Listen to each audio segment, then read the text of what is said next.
રાજકોટ મનપાનું આજે રજૂ થશે ડ્રાફ્ટ બજેટ। અંદાજે 3595 કરોડની આસપાસનું આ બજેટ રહેશે। મનપા કમિશનર બજેટમાં કરવેરો સૂચવશે। ચૂંટણીનું વર્ષ હોવાથી શાસકો કરવેરો હટાવશે। 20 ફેબ્રુઆરી સુધી સ્ટેન્ડિંગ કમિટી મંજૂર કરશે બજેટ। 12 માર્ચ પહેલા બજેટને અપાઈ મંજૂરી। કોંગ્રેસ બજેટમાં વેરા પર વ્યાજ માફીની માંગ કરી છે। જો કરવેરો લાગુ કરાશે તો કોંગ્રેસ ચૂંટણી પહેલા મુદ્દો બનાવશે। મનપા કમિશનર તુષાર સુમેરાનું નિવેદન, બજેટ પ્રજાલક્ષી હશે, લોકોની સુખાકારીને પ્રાધાન્ય આપવામાં આવશે। પાણી વેરા, ગાર્બેજ વેરાની સુધારાની સૂચના છે। વાર્ષિક પાણી વેરો 1500 થી વધારી 2400 કરવા સૂચના। તો ગયા વર્ષની સરખામણીએ 477 કરોડના બજેટમાં વધારો।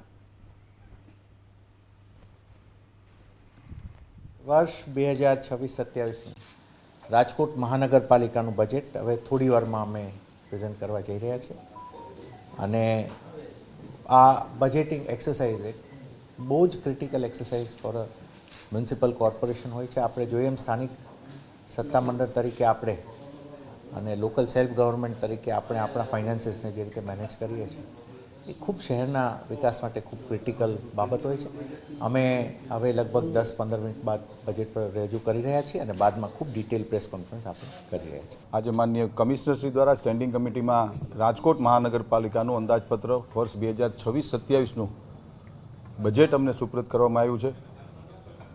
છેલ્લા 50 વર્ષથી રાજકોટ શહેરના નગરજનો દ્વારા ભારતીય જનતા પાર્ટીના અમે સૌ કાર્યકર્તાઓને જે જવાબદારી, અમે આને સત્તાનું માધ્યમ નથી ગણતા, જ્યારે અમે જવાબદારી ગણીએ છીએ, અમને જે સેવાનો મોકો આપ્યો છે, કુલ મિલાવીને કહી શકાય કે આ 52મું બજેટ રાજકોટ શહેરના મહાનગરપાલિકા દ્વારા અધિકારીશ્રીઓએ પદાધિકારીઓને આપ્યું છે।